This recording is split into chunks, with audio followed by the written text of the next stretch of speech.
오늘은 오카노 목사님 다락방 교재죠. 18과 다윗의 범죄란 제목을 가지고 사무엘하 11장 1절부터 27절까지 말씀을 좀 살펴봤으면 좋겠습니다. 우리 먼저 서론을 같이 한번 읽어볼까요? 본문에는 다윗의 생애 가운데서 가장 커다란 오점을 남긴 비극적인 사건이 기록되어 있다. 다윗은 하나님의 마음에 꼭 드는 사람이었다. 수십 년간 사선을 넘나들며 환난과 고통의 풀무 속에서 귀하게 연단을 받은 믿음의 사람이요 탁월한 지도자였다. 그는 이제 권좌에 오른 지 약 20년이 지났고 나이도 반백으로서 어느 모로 보나 인격적으로 흠 잡힐 데 없는 원숙의 경지에 서 있었다. 그리고 그의 표현력과 지략, 용단 앞에 국내 정세는 물론이고 주변국들이 하나둘 항복함으로 그의 통치가 절정에 달하고 있었다. 그런데 생각지도 못한 어느 날 한순간의 충동을 이기지 못해 그는 사단의 공격 앞에 어이없게도 무릎을 꿇고 말았던 것이다. 하나님의 사람, 하나님의 마음에 꼭 들었던 사람이 이럴 수가 있을까라는 의구심을 떨치기 어려울 정도의 실수를 하고 말았다. 이러한 다윗의 치명적인 사건은 어느 누구라도 죄의 공격으로부터의 안전지대에 있지 않다는 사실과 승리의 정상에 오르면 오를수록 범죄할 수 있는 위험이 항상 도사리고 있다는 위대한 교훈을 우리에게 던져주고 있는 것이다. 예, 우리가 계속해서 다윗에 대해서 배우고 있죠. 다윗은 성경을 쭉 보면 하나님의 사람, 하나님 마음에 합한 사람이라고 알려져 있는 사람이에요. 그만큼 하나님 보시기에 아름답게 쓰임받았던 인물입니다. 그런데 그 사람이 어떻게 된 거예요? 한순간에 죄악에 빠지는 모습들을 보게 돼요. 그럼 우리가 여기서 알 수 있는 바는 무엇일까요? 정말 다윗과 같은 사람이 이런 범죄에 빠졌다면 우리도 뭐예요? 언제든지 빠질 수 있다는 거예요. 그래서 뭐라고 이야기하냐면 누구도 우리 중에 어느 누구도 죄의 공격으로부터 안전지대에 있지 않다. 우리가 이 사실을 기억해야 돼요. 그래서 오늘 본문을 볼 때 다윗의 이야기고 다윗이 왜 이래? 이렇게 보면 안 돼요. 우리도 다윗이 빠졌다면 우리도 이런 위험에 빠질 수 있다. 라는 마음으로 봐야 됩니다. 그래서 우리는 어떻게 하면 이렇게 다윗과 같은 이런 범죄에 빠질 수 있지 않을 수 있을지에 대해서 오늘 본문을 통해서 좀 이야기를 나눠봤으면 좋겠습니다. 우리 먼저 1번 문제 같이 한번 읽어볼까요? 다윗이 시험을 받기 바로 직전 어떠한 형편에 있었는지 1절을 가지고 그 배경을 설명하라.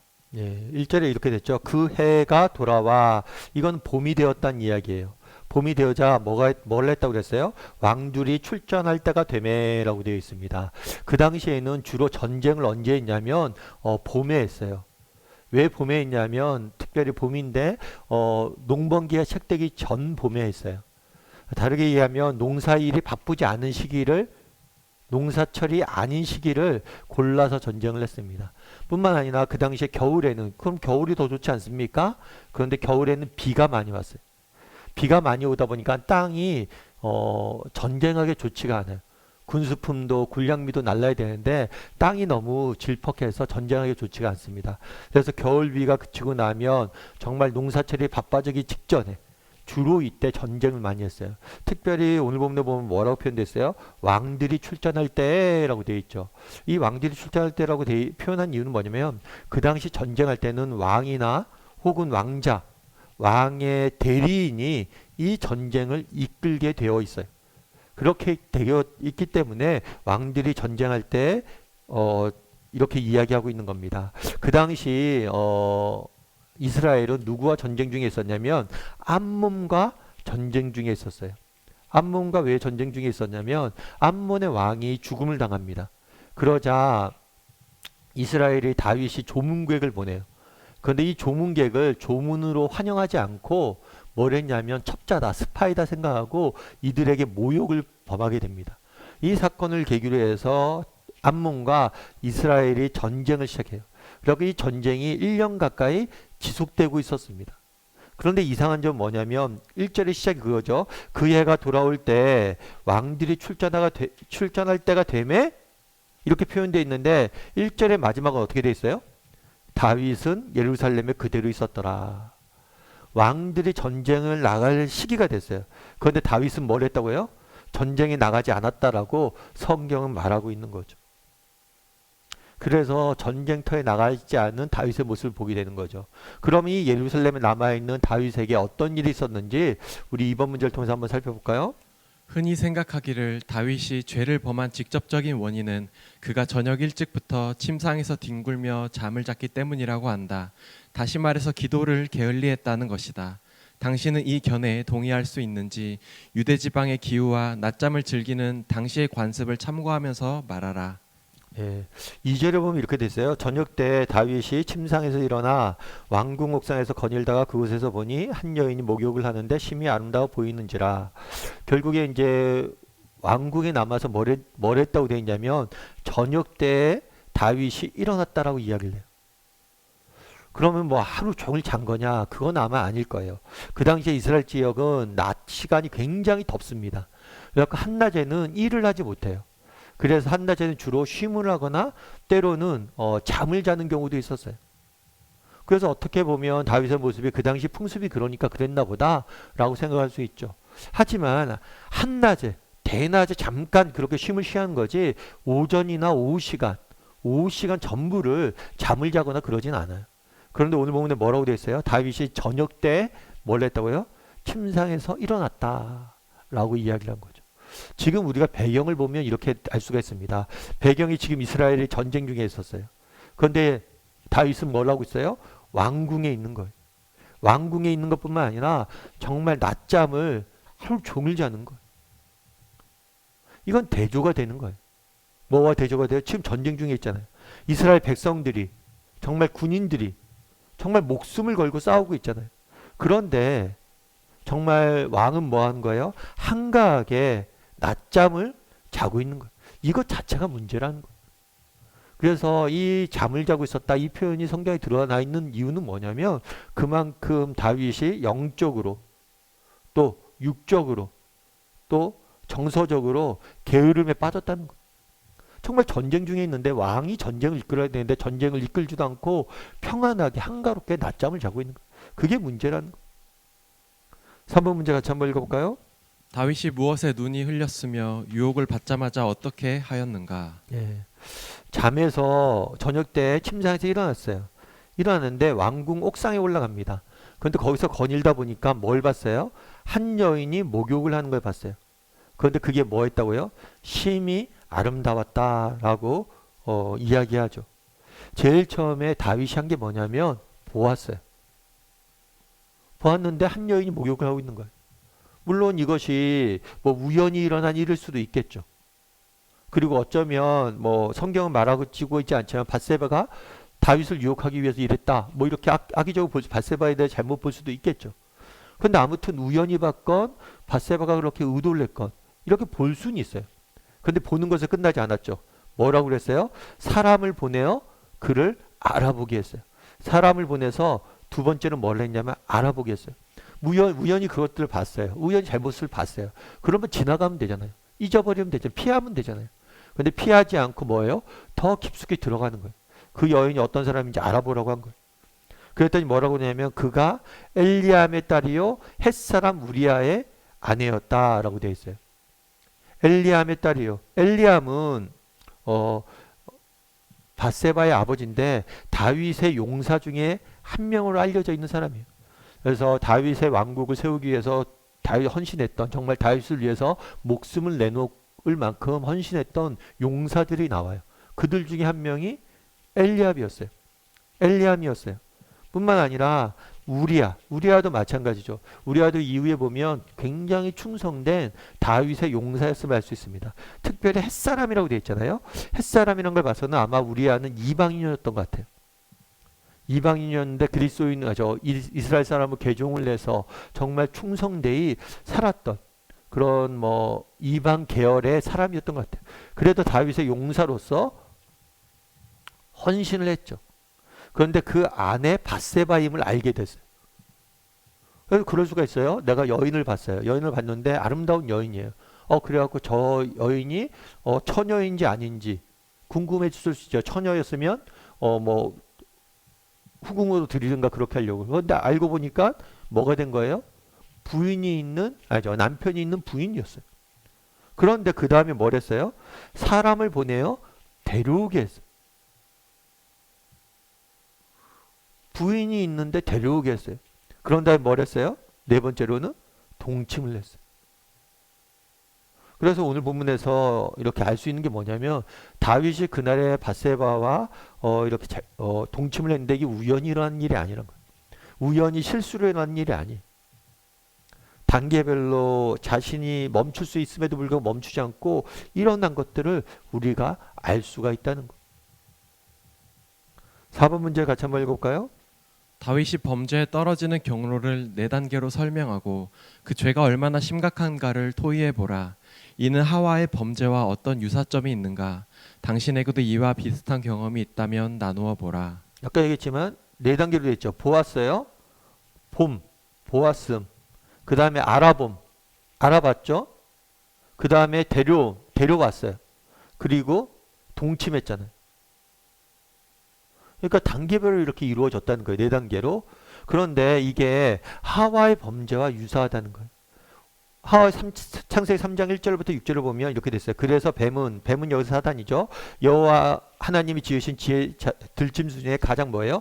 강교하다라고 이야기를 했어요.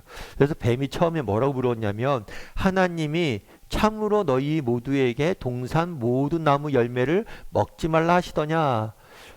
이 뱀은 알았어요. 하나님께서 동산 나무 열매를 다 먹되 오직 중앙에 있는 선악을 알게 하는 나무는 먹지 마라 이야기한 걸 알았어요. 그런데 마치 모든 걸 먹지 말게 했냐 하면서 하나님께서 부당한 요구를 너희에게 한 게 아니냐라는 이런 뉘앙스로 하나님의 명하신 것이 좀 무겁게 느껴지게 말을 한 거죠. 사실 하나님께서 모든 걸 다 먹으라고 그랬어요. 근데 하나만 먹지 말라고 그랬어요. 근데 모든 걸 먹지 말라고 했냐? 라고 해서 마치 하나님 부당한 걸 요구한 것처럼 이런 뉘앙스로 묻는 거죠. 그러자 여자가 뭐라고 그래요? 뱀에게 말하되 동산 나무의 열매는 우리가 먹을 수 있으나 동산 중앙에 있는 나무의 열매는 하나님 말씀에 먹지도 말고 만지지도 말고 너희가 죽을까 하노라. 하나님께서 먹지도 말라고 그랬지 만지지도 말라는 이야기는 안 했어요. 그런데 덧붙인 거죠. 하나님의 말씀을 덧붙였고 뭐예요? 죽을까 하노라. 죽을 것이다 라고 이야기했는데 죽을까 하노라 라고 이야기한 거예요. 이 덧붙임을 통해서 하나님의 명령이 과도한 것처럼 이야기하고 그 결과 죽을 거라고 이야기했는데 그 죽을까 한다는 말씀도 의심하고 있는 걸 보게 돼요. 그래서 하와의 모습을 보면 하나님에 대해서 조금씩 뭐예요? 처음에 사단이 나타나서 야 하와야 저 동상 중앙에 있는 나무 열매 먹어 이렇게 이야기하잖아요. 조금씩 그 마음에 의심을 심고 조금씩 그 다음에 뭘 심어요? 불만을 심어요. 불만과 의심을 조금씩 심다가 뭘 하게 된 거예요? 마침내 이것을 먹게 되는 것을 우리가 보게 되는 거예요. 그날도 다윗도 마찬가지로 다윗이 바로 처음부터 범죄한 게 아니에요. 어디서부터 시작했어요? 본 것부터 시작했어요. 우연히 보았고 본 데서 멈추지 않아요. 알아봐요. 알아본 데서 멈추지 않아요. 뭐예요? 데려가요. 남편이 있는지 알면서 데려오는 거예요. 그러다 동침하는 이런 범죄를 저지르게 됐다는 거예요. 우리도 마찬가지란 거예요. 우리도 사실은 여러분 우리가 죄를 범할 때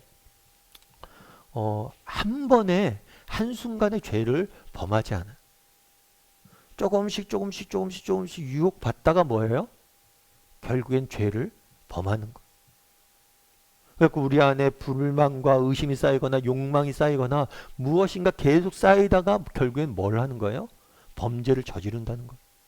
그래서 정말 중요한 건 뭐냐면 여러분 죄를 이기는 방법은 죄 조건을 안 만드는 거예요. 이 요소들을 그 전에 이런 요소들을 안 만드는 거예요. 보지 않는 게 중요하고요. 우연히 봤다고 해도 지속적으로 관심을 안 갖는 게 중요하고요. 정말 관심을 가진 다음에 이것이 잘못된다는 걸 알았잖아요. 그럼 멈추는 게 중요해요. 그런데 우연히 봤어요. 그런데 본 것에 멈추지 않고 뭐예요? 관심을 가져요. 관심을 갖는 데서 멈추지 않고 뭐래요? 데려오는 거예요. 그래서 우리가 이 순간순간 이게 범죄가 점진적으로 일어나는 것들을 기억해야 된다는 거예요. 그래서 우리도 이런 것에 빠질 수 있다는 것을 기억해야 돼요. 그래서 여러분도 한번 보세요. 여러분들도 이때까지 쭉 살아왔던 걸 보세요. 한 번에 그렇게 되는가? 우리가 어떤 잘못을 할 때 한 번에 잘못하지 않아요. 그럼 어떻게 해야 될까요? 그래서 정말 지혜로운 사람은 뭐냐면 죄의 조건과 죄의 환경에 자기가 가지 않는 거예요. 우리 가끔 그러잖아요. 자녀들이 TV 켜놓고 공부하면 야 TV 켜놓고 공부하면 되냐 공부가? 맞죠. TV 켜놓고 공부하다 보면 시선이 자꾸 그게 뺏기잖아요. 그래서 우리가 정말 믿음의 길을 걸어가는데 이 땅을 살아가는데 자꾸만 세상에 유혹이 있잖아요. 이 유혹에 있는 환경에 자꾸만 우리를 노출시키면 안 되는 거예요. 그래서 환경부터 제어할 줄 알아야 돼. 아, 난 술자리 가도 술 안 먹고 괜찮아. 근데 술자리 가 술 먹다 보면 좀 더 하고 좀 더 하고 좀 더 하고 계속 해서 가는 거예요.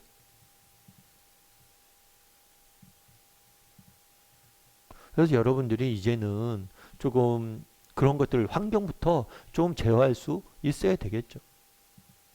뭐 술자리부터 시작을 해서 굳이 저녁 시간에 회식 같은 거 하지 않고 만남도 그런 자리에서 갖지 않고 세상 사람들 만날 때도 마찬가지.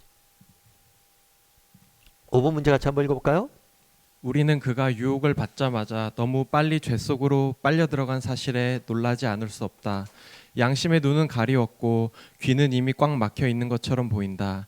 자기의 행위에 대한 고민이나 갈등, 그리고 하나님에 대한 의식은 전혀 흔적도 나타나지 않는다. 한순간의 실수로 보기에는 너무 어처구니 없는 행동이다.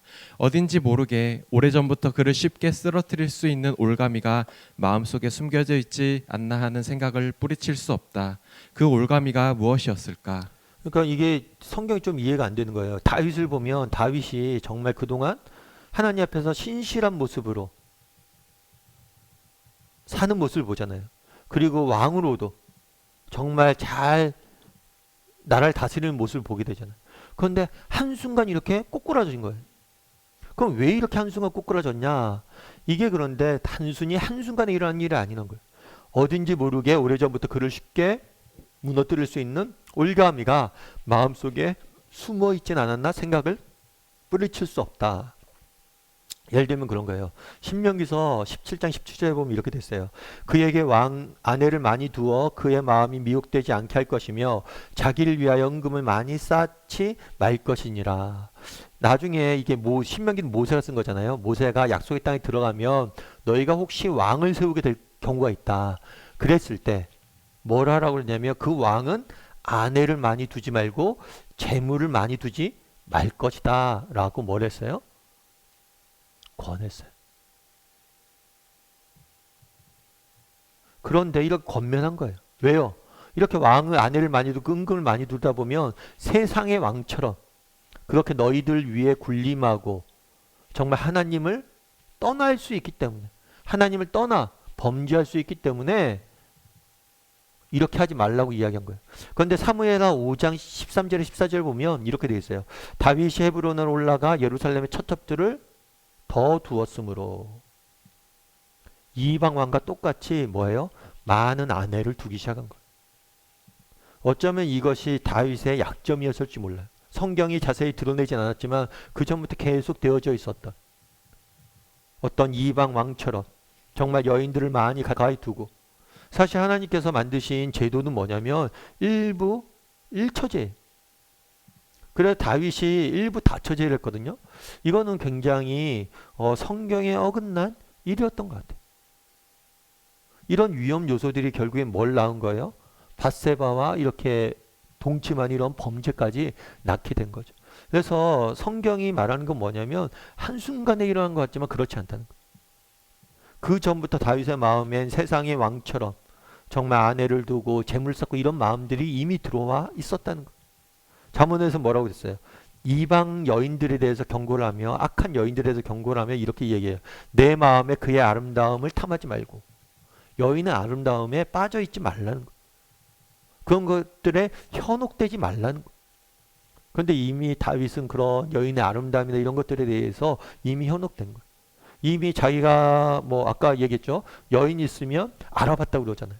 그러니까 이미 그전에도 여러 여인들을 아내로 삼은 거예요. 그러다 보니까 그렇게 자연스럽게 이때까지 해온 거예요. 이렇게 해오다 보니까 밧세바도 그렇게 하려고 했던 거예요. 그런데 밧세바를 자기 아내로 삼으려고 했을 때 더 문제는 뭐였냐면 그가 유부녀였다는 거예요. 그 넘지 말아야 될 선을 넘은 거죠. 계속 그런데 그게 한 번에 이런 게 아니라 그전부터 계속 해왔다는 거예요. 6번 문제 한번 같이 읽어볼까요? 인간이 완전 무결하기란 사실 불가능하다. 어떤 면에는 나무랄 데 없이 분명하고 강하나 어떤 문제에 있어서는 매우 흐릿하며 맥을 못 쓰는 경우가 있다.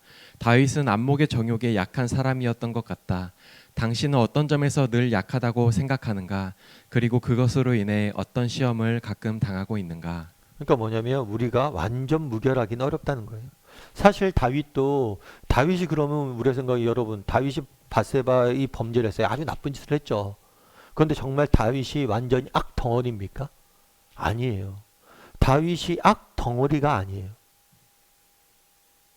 다윗은 뭐예요? 악덩어리가 아니에요. 그럼 다윗의 선한 면도 있잖아요.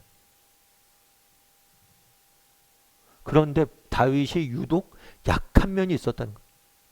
약한 면. 그 면이 아마 이런 성적인 유혹에 약했다는 거예요. 성적인 유혹이 약하고 그것으로 인해서 타락이 되었다는 거예요. 다르게 말하면 우리도 마찬가지라는 거죠. 우리도 모든 면에서 완벽하지 않아요.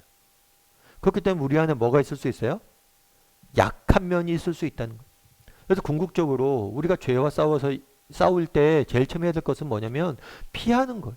아까 얘기하는 것처럼 다윗이 뭘 한 거예요? 그냥 그 노출에 유혹이 되는 환경에 계속해서 노출된 거예요. 노출다 보니까 범죄를 저지른 거죠. 그래서 이런 죄의 유혹이 있는 현장을 피하는 것, 그것이 중요합니다. 두 번째로 또 중요한 게 있어요. 그건 뭐냐면 나의 약점을 아는 거예요. 내가 어떤 점에서 약한 점인지. 그걸 알았을 때 뭐예요? 내가 피할 수 있다는 거예요. 여러분들도 한번 생각해 보세요. 내가 어떤 면에서 정말 약한지. 한번 이야기를 나눠보세요. 자기가 어떤 면에서 약한지 있다고 생각하는지. 또 그 약한 면들을 이기기 위해서 어떤 노력들을 하고 있는지. 그 부분에서 여러분들이 한번 생각해 볼 수 있죠. 어떤 사람은 성적 유혹이나 이런 것들이 약할 수 있죠. 그런데 어떤 사람은 이런 거에 약하지 않을 수 있어요. 그런데 어쩌면 돈 욕심이나 재물에 대해서 혹은 미래의 염려나 그런 것들에 약할 수 있어요. 그럴 수 있겠죠. 또 어떤 사람들은 술에 나는 술 별로 안 좋아해. 그런데 술이나 담배 이런 거에 약할 수도 있고. 각자 약한 면들이 다 달라요. 근데 중요한 건 뭐냐면 내가 어떤 면에 약한지를 알아야 돼. 어떤 사람은 상처에 약할 수도 있고 과거의 상처에 약할 수도 있고 그래서 그 과거의 상처에 대해서 누군가 이야기하거나 드러나는 것에 대해서 굉장히 힘들어하는 경우들도 있을 수 있겠죠. 그래서 자신의 약한 면을 잘 알아야 돼. 저 같은 경우에는 이제 성격이 좀 급한 편이에요. 지금은 많이 그렇지 않지만 성격이 굉장히 급해요. 그래서 화를 자주 내는 편이었어요. 근데 화를 굉장히 자주 내는 편이었는데 제가 나중에 보니까 제가 화를 내거나 막 이랬을 때가 있어요. 그때는 어떨 때 그러냐면 막 이렇게 스트레스를 많이 받고 육신이 지치고 피곤할 때 그러니까 육신이 지치고 피곤하니까 누가 딱 건드려도 바로바로 나오는 거예요. 아, 그래서 그다음부터는 웬만하면 내가 피곤하거나 육신이 지거나 스트레스를 많이 받았을 때는 대화 자체를 잘 안 해요. 그냥 혼자 있는 시간을 많이 가져요. 왜냐하면 자꾸만 누구랑 부딪히다 보면 내 컨디션이 안 좋은 상태에서 부딪히다 보면 뭐예요? 자꾸만 문제가 생기니까. 그래서 저는 좀 도움을 얻었던 것 같아요. 이제는 나이가 들어서 힘도 빠지고 그래서 화 자체를 안 내기도 하지만 여러분들도 마찬가지. 정말 중요한 건 내가 어떤 면이 약한지를 아는 거예요. 그리고 그것들을 컨트롤하는 거예요. 약점을 알면 우리가 좀 피할 수 있잖아요. 그래서 한번 돌아보세요. 각자 약한 점이 난 어떤 면은 좀 약한 것 같다. 그런 요소들을 한번 이야기해 보면 도움이 될 것 같습니다. 7번 문제 한번 읽어볼까요? 바세바의 남편 우리아를 전선에서 급히 부른 이유가 무엇이라고 생각하는가? 그리고 무엇을 보고 그렇게 말할 수 있는가? 6절에서 9절을 보면 이렇게 돼 있어요. 다윗이 요압에게 기별하여 햇사람 우리아를 내게 보내라 라고 이야기합니다. 우리아를 왕궁으로 돌려보내라고 이야기를 해요. 그럼 왜 그랬을까요? 요압이 우리아의 아내 우리아를 다윗에게 보내니 우리아가 다윗에게 이르매 다윗이 요압의 한부와 군사의 한부와 싸움이 어떠한지를 물으니 마치 우리아를 부를 때 뭘 불렀냐면 전쟁 상황에 대해서 알고 싶은 것처럼 이렇게 부릅니다. 그런데 실제 의도는 그게 아니에요. 뭐라고 그랬냐면 그가 또 우리아에게 이르되 내 집으로 내려가서 발을 씻으라 하니 우리아가 왕궁에서 나아가매 왕의 음식들이 뒤따라 가니라. 우리아에게 음식을 내립니다. 좋은 음식을 내리고 집에 가서 가족과 시간을 보내라고 이야기를 해요. 왜 이렇게 이야기했을까요? 왜 이렇게 이야기했냐면 어떤 일이 있었냐면 아까 동침을 했다고 그랬잖아요. 동침을 한 다음에 임신한 사실을 알게 됩니다. 임신한 사실을 알게 되니까 이제 뭘 한 거예요? 급하게 전쟁터에 있는 우리아를 불러낸 거예요. 그래서 집에 가서 아내와 시간을 가지라는 거예요. 그래서 마치 이 아이가 자신과의 이렇게 불륜을 통해서 생긴 아이가 아니라 간음을 해서 생긴 아이가 아니라 뭘 한 아이처럼 우리아의 아이인 것처럼 꾸미려고 이렇게 보내라고 그래요. 그런데 문제는 뭐냐면 우리아죠. 우리아가 이 말을 듣지 않아요. 그러나 우리아는 뭘 했어요? 집으로 내려가지 않고 왕궁문에서 그의 주의 부하들과 더불어 자느니라. 집에 가라고 그러는데 집에 가지 않아요. 오히려 왕궁 문에서 문 밖에서 뭐라는 거예요? 왕궁에서 그의 부하들과 그러니까 우리아를 보냈는데 우리아 혼자 보낸 게 아니라 부하들 같이 온 것 같아요. 그러니까 부하들과 같이 지내게 된 거예요. 12절과 13절에서는 이렇게 돼 있어요. 다윗이 우리아에게 이르되 오늘도 여기 있으라. 내일은 내가 너를 보내리라. 우리아가 그날에 예루살렘 머무니라. 이튿날 다윗이 그를 불러서 그로 그 앞에 먹고 마시고 취하게 하니 저녁 때 그가 나아가서 그의 주의 부하들과 더불어 침상에 눕고 그의 집으로 내려가지 아니하니라. 그래서 집에 내려가지 않았잖아요. 집에 가지 않는 거예요. 그러니까 다윗의 입장에서는 큰일이 난 거죠. 자기가 우리아가 뭐 아내랑 동침을 내서 자기 아이가 임신된 걸 속이려고 그랬는데 속이는 게 쉽지가 않은 거예요. 그래서 이번엔 뭘 했냐면 취하게 만들었어요. 왜 취하게 만들었을까요? 술에 취하면 집에 가겠지. 또 집 생각도 나고 그래서 자신의 의지를 좀 약하게 하기 위해서 취하게 만들었어요. 그럼에도 불구하고 그가 뭐예요? 집에 가지 않고 부하들과 침상에 눕고 집으로 가지 않았다라고 이야기하는 거죠. 그러면 왜 우리아가 이렇게 가지 않았을까요? 우리 8번 문제를 한번 살펴볼까요? 우리아의 언행을 놓고 우리가 배울 수 있는 교훈이 있다면 무엇인가? 예, 11절에 보면 이렇게 됐어요. 우리아가 다윗에게 아뢰되 언약궤와 이스라엘과 유다가 야영 중에 있고 내 주 요압과 내 왕 부하들이 바깥들에 진을 치고 있거늘 내가 어찌 내 집으로 가서 먹고 마시고 내 처와 같이 자리이까? 내가 이 일을 행하지 아니하기로 왕의 살아계신가 왕의 혼에 살아계심을 두고 맹세하나이다. 뭐라고 그랬냐면 다윗이 너 집에 가서 쉬어라. 아내와 시간을 보내라 그랬더니 안 가겠다 이 이야기예요. 왜요?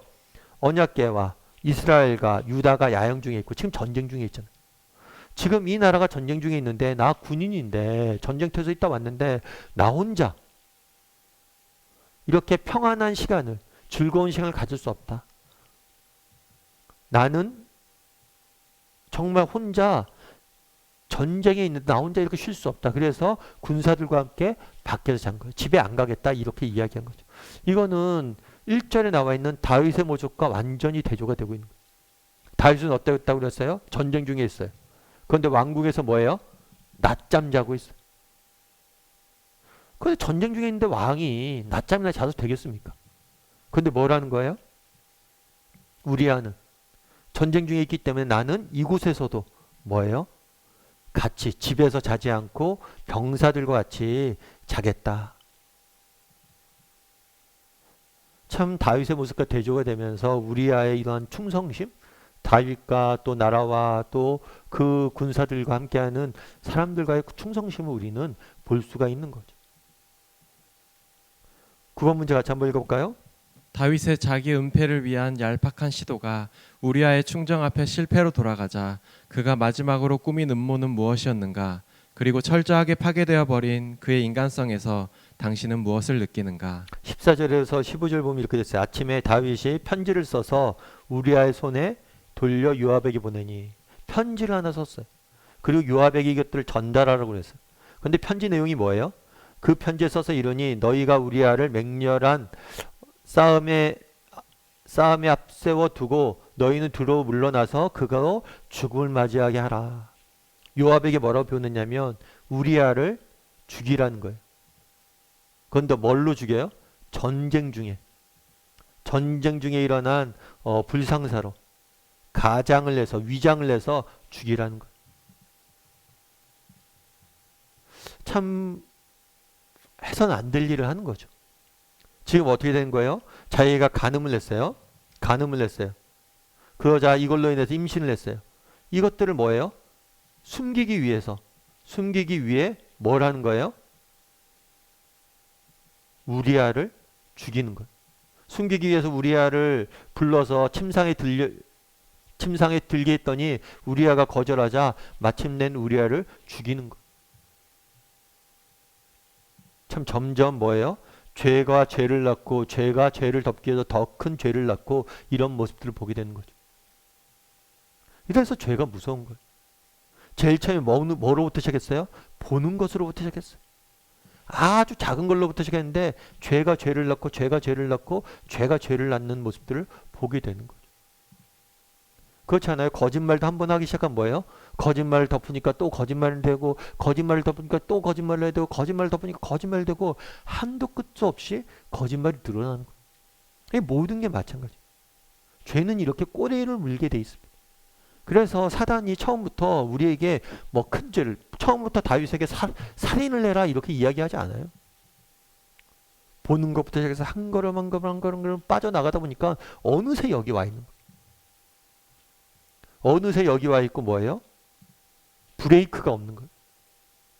그럼 왜 브레이크가 없을까요? 한 가지에 빠졌으니까. 뭐예요? 숨겨야 되니까요. 자기가 죄를 범했어요. 이걸 숨겨야 된다는 생각밖에 없으니까 숨기기 위해서 뭐든지 하는 거예요. 나중에 24절과 25절을 보면 요압에게 시켰잖아요. 요압이 그대로 행합니다. 그대로 행해서 뭘 하냐면 우리아를 죽여요. 우리아를 죽이자 이제 그 소식을 전해왔어요. 햇사람 우리아도 죽었나이다 했더니 다윗이 뭐라고 그래요? 이 일로 걱정하지 말라. 칼은 이 사람이나 저 사람이나 삼키느니라. 우리아가 죽었다고 이야기하니까 염려하지 마. 왜냐하면 전쟁 중에 그것은 일어나는 일이야. 자연스러운 전쟁 중에 자연스럽게 일어나는 일이라고 이야기하는 거예요. 참 그만큼 뭘 한 거예요? 다윗이 어느 순간 악해져 있는 거예요. 사람을 죽이고도 양심의 가책 하나 느끼지 않는 거예요. 그런데 우리도 그럴 수 있어요. 죄에 대해서 둔감해지는 거예요. 죄의 특징은 뭐냐면 죄를 짓다 보면 이것에 둔감하게 만들어요. 10번 문제 같이 한번 읽어볼까요? 우리아의 장사를 마친 후에 그의 아내를 궁으로 신속히 데려옴으로써 다윗의 완전 범죄의 행각은 완벽하게 끝이 난 것처럼 보였을 것이다. 하나님의 자녀들에게 완전 범죄가 있을 수 없는 것이다. 27절 하반절을 주의하면서 시편 51편 3절에서 4절을 가지고 훗날 다윗이 깨달은 진리가 무엇이었는가를 말하라. 네, 27절은 이렇게 되어 있어요. 뭐라고 되어 있냐면 그 장례를 마침에 우리아가 죽었어요. 이제 장례를 마쳤어요. 그러자 그가 사람을 보내어 그를 밧세바를 데려와서 아내로 삼은 거죠. 그리고 그 아들을 이제 낳게 되죠. 이게 아들이 나중에 훗날 솔로몬이에요. 그런데 다윗이 행한 이 일이 뭐예요? 여호와 보기에 악하였더라. 우리가 기억해야 할 건 뭐냐면 다윗은 뭘 했다고 생각했어요? 완전 범죄했다. 정말 내 죄가 덮였다. 아무도 모른다. 라고 생각했을지 몰라요. 그런데 뭐라고요? 하나님 보시기에 악했다. 하나님은 아신다는 거예요. 여러분 우리가 늘 기억해야 돼요. 정말 우리가 어떤 일을 행합니다. 그것이 완벽해 보여요. 그런데 우리가 기억해야 될 건 뭐냐면 하나님은 보고 계시다는 거예요. 하나님 보시기에 뭐라다는 거예요? 악하다는 사실을 여러분 우리가 잊어서는 안 돼요. 하나님이 늘 보고 계시다. 이것을 잊어서는 안 돼요. 그래서 정말 우리가 하나님 앞에서 정직히 살려고 이야기를 해야 됩니다. 그런데 사실 여러분이 하나님 보시기에 하나님 보고 계시다. 하나님 보시기에 악했다. 이것이 주는 위로도 있어요. 여러분 그날에 다윗이 완전 범죄를 했다고 생각하잖아요. 완전 범죄였을까요? 아니죠. 요압은 알잖아요. 여러분 우리의 죄를 영원히 감출 수 있는 건 없어요. 오히려 우리의 죄가 정말 하나님 앞에서 하나님 앞에 혼나는 게 훨씬 더 나아요. 여러분 나중에 훗날에 말년에 다윗이 또 한번 범죄합니다. 범죄했을 때 선지자가 와서 경고해요. 너 이렇게 범죄했느냐? 그랬을 때 네가 받을 형벌을 정해라. 그랬더니 다윗이 뭐라고 얘기했냐면 내가 하나님 앞에 혼나겠습니다. 사람보다는 하나님 앞에 혼나겠습니다. 이렇게 이야기해요. 여러분 여호와 보시기에 악하니라. 이것이 우리에게 두려움도 주지만 위로도 줘요. 여러분 하나님이 아시고 하나님 앞에 혼나는 게 오히려 나아요. 사람 앞에 혼나는 것보다. 시편 51편에 이렇게 되어 있죠. 물은 나는 내 죄가를 아오니 내가 항상 죄가 항상 내 앞에 있나이다. 내가 주께만 범죄하여 주의 목전에서 악을 행하여 싸우니 하나님의 목전에서 행했다라고 이야기합니다. 하나님의 목전에서. 하나님의 목전에서. 다윗이 이 시편은 밧세바 이 범죄를 두고 밧세바와 한 이 범죄를 두고 시를 지은 거예요. 내가 하나님 앞에 죄를 범했다. 결국 하나님은 아신다는 거죠. 11번 문제 같이 한번 읽어볼까요? 범죄의 은폐와 자기 합리화는 그 범죄 자체보다 더 나쁘다. 죄질이 무거우면 무거울수록 치루어야 할 대가가 무겁기 때문에 많은 사람들은 회개하기보다는 자기 합리화나 은폐를 선택한다. 그러나 죄는 또 다른 죄를 낳는다. 다윗의 경우가 그러한 사실을 실감나게 보여준다고 할 수 있다. 그 이유를 말하라. 예. 야고보서는 이렇게 했어요. 욕심이 잉태한즉 죄를 낳고 죄가 장성한즉 사망을 낳는다. 욕심. 앞서서 이야기했지만 다윗은 그 안에 그 마음에 계속해서 뭐가 있었어요? 많은 여인들을 품으려고 하는 그런 욕심들이 있었죠. 그 결과 뭘 나왔어요? 범죄했잖아요. 그 결과 뭐예요? 정말 더 큰 범죄를 낳았죠. 그래서 결국에는 자신의 죽음까지 가는 거예요. 계속. 죄가 죄를 낳고 계속해서 죄가 자라가는 모습들을 우리는 보게 되는 거죠. 그런데 여기서 우리가 주의할 게 있어요. 잠언에서는 이렇게 얘기해요. 자기의 죄를 숨기는 자는 형통하지 못할 것이나 자기의 죄를 자복하고 버리는 자는 불쌍히 여김을 받을 것이다. 이 말씀이 우리에게 주는 교훈이 있어요. 여러분 우리는 모두 실수합니다. 잘못을 하잖아요. 범죄하잖아요. 이걸 하지 말아야 돼요. 그런데 우리가 죄를 범하고 잘못을 할 수 있어요. 그런데 그 다음에 반응이 더 중요하다. 반응은 두 가지 중에서 하나를 선택할 수 있어요. 이것들을 뭘 하냐? 숨기고 계속해서 죄에 빠져 사느냐? 아니면 자복하고 버리느냐? 그건 다윗은 뭘 선택을 했어요? 이 숨기는 걸 선택했어요. 그 결과 어떻게 되는지 우리 봤잖아요. 죄가 죄를 낳고 결국에 사망까지 간 거잖아요. 뭘 해야 돼요? 자복하고 버릴 수 있어야 돼요. 그랬을 때 뭘 얻는다고요? 불쌍히 여김을 얻는다. 정말 우리의 잘못이 있으면 무조건 뭐 해야 돼요? 하나님 앞에 가져가야 돼요. 깨달았을 때 하나님 앞에 가져가세요. 그러면 하나님이 뭘 얻을 수 있어요? 긍휼히 여김을 얻을 수 있어요. 여러분 앞서 얘기했지만 죄의 손에 여러분들 남겨두지 마세요. 그럼 여러분 죄가 여러분들 계속해서 파괴할 거예요. 또 사람들의 손에 여러분들 맡겨두지 마세요. 사람은 잔인합니다. 그런데 정말 우리의 죄나 잘못이 있으면 그것을 하나님 앞에 가져가면 하나님은 뭐예요? 긍휼하심이 많으세요. 정말 우리의 죄를 정말 회복시키세요. 물론 다윗도 나중에 우리가 살펴볼 거예요. 다윗도 이 범죄로 인해서 많은 하나님의 형벌을 받습니다. 하지만 하나님께서 그 형벌 못지않는 은혜로 그 인생을 덮어주세요. 늘 말씀드리지만 우리가 이렇게 나무가 있으면 이렇게 못을 박잖아요. 못을 박으면 어떻게 돼요? 이 못을 빼야 되잖아요. 그래도 뭐가 남아요? 못 자국이 남아요. 그래서 우리는 죄를 최대한 범하지 않아야 돼요. 그리스도인 목사님 죄를 져도 하나님 용서해 주잖아요. 용서해 주면 못 자국은 남아요. 상처는 남고 그것들 채워야 돼요. 그래서 죄를 짓지 말아야 돼요. 그런데 기억할 거 있어요. 죄를 졌잖아요. 이 못을 그냥 두면 안 돼요. 이 못에 누군가 걸리고 상처 있고 또 다쳐요. 이 못이 내가 보인다. 그럼 빼야 돼요. 그것이 아프지만. 대신에 우리는 하나님이 계시잖아요. 우리는 정말 우리 하나님은 자비와 긍휼이 무궁하신 분이잖아요. 그래서 우리 하나님 앞에 정말 우리를 맡겼을 때 자비와 긍휼이 무궁하신 하나님께서 우리를 용서해 주시고 우리를 회복시켜 주실 거예요. 그것들을 기억해야 돼요. 12번 문제 같이 한번 읽어볼까요?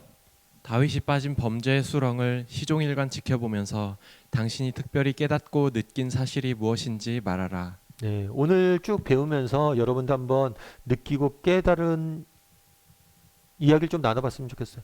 특별히 범죄 수렁에 계속 빠져있는 모습을 보면서. 첫 번째로 우리는 아까 얘기했던 것처럼 우리의 환경, 죄의 환경들을 피할 필요가 있어요. 그리고 두 번째로 뭐라고 그랬어요? 죄의 환경을 피해야 되고 그 다음에 멈추어야 돼. 앞서 얘기했던 것처럼 계속해서 잘하게 하면 안 돼요. 잠언 말씀처럼 선택의 기회가 있잖아요. 우리가 이것들을 숨기고 잘하게 할 것인가, 죄 가운데 못을 가만히 둘 것인가, 아니면 못을 뽑을 것인가. 그래서 못을 가만히 두지 마세요. 그럼 이 못으로 인해서 우리가 더 상하게 되는 거예요. 그래서 뽑아야 되는 거예요. 그래서 여러분들이 정말 이런 부분들을 한번 나눠봐요. 그러면서 제가 생각하기에는 그렇습니다. 우리가 죄와 싸워서 이겨야 돼요. 그런데 죄와 싸워서 이기는 또 한 가지 방법은 뭐냐면 선을 추구하는 거예요. 정말 의도적으로 고난도 당하고. 사실 다윗이 그랬잖아요. 정말 우리가 배고프고 막 힘들고 삶이 어려우면 유익도 있어요. 삶이 어렵고 그렇다면 딴 눈 팔 정신이 없어요. 다윗이 정말 전쟁터에 벗어나 있으니까 딴 눈을 판 거죠. 그래서 이런 환경도 제어해야 되고, 그리고 정말 뭘 해야 돼요?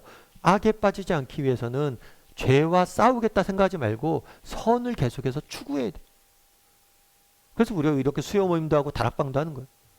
여러분 다락방 오지 않고 뭐 그냥 세상 사람들과 만나서 세상 사람들과 이야기하고 즐기고 그러면 재미있는 일 있을 수 있겠죠. 근데 그러다 보면 뭐란 거예요? 죄에 물드는 거예요. 그래서 끊임없이 선을 추구하는 거예요. 우리가 이번에 저기도 하자. 환대 21일도 하는 거죠. 우리가 이웃에게 일부러 머릿속으로 친절을 베풀고 우리가 다른 사람 격려하려고 이런 삶을 살려고 일부러 추구하는 거예요. 그러다 보면 죄가 들어올 영역들이 없는 거예요. 그래서 여러분들 오늘 배운 것들 쭉 내용 살피면서 각자 깨닫고 느낀 점도 있는지 좀 나누어 봤으면 좋겠습니다.